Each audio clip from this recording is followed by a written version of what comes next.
Iki. Na štai ir aš sugrįžau. Okay. Kiškučių metai tęsiasi, kaip matote. O daliukas stovi vietoje. Niekur nejuda. Žinau, kad esu gera energija. Žinau, kad galiu padėti daugybei žmonių ir psichologiškai, ir dvasiškai.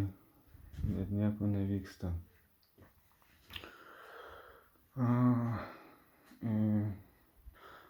Per tuos 6 metus savo nei automobilio neįsigijau, nei televizoriaus netgi nesugebu įsigyti, nebesusitaupau. Tai vat per tuos savo rūkymus, gėrimus nieko nepavyksta. Dabar persikraušiau į naują gyvenamą vietą, daug erdvesnis, didesnis kambarys. Štai, wow. Galima iš tikrųjų ir pasportuoti, ir pasimankštinti. Labai fainai. Nu, iš mažesnio kambarį išeiti į tokį geresnį kambarį, tai labai malonus jausmas iš tikrųjų.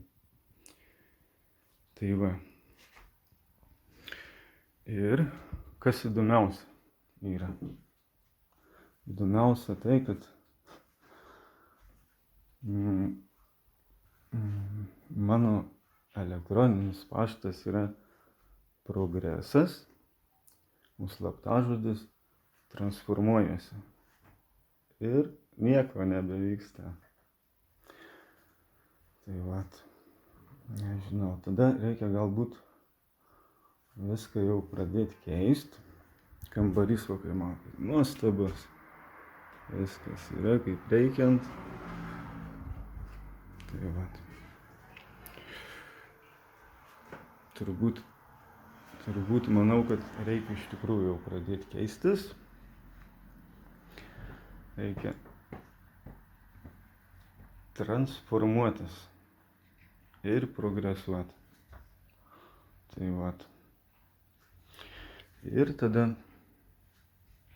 kiek dar norėčiau pasidalinti mintimis, kurių dar daugybė yra užrašytų. Kaip pasakojau savo tuose kituose video. Tai va, tuomet tada galbūt iki kito greito pasimatymo.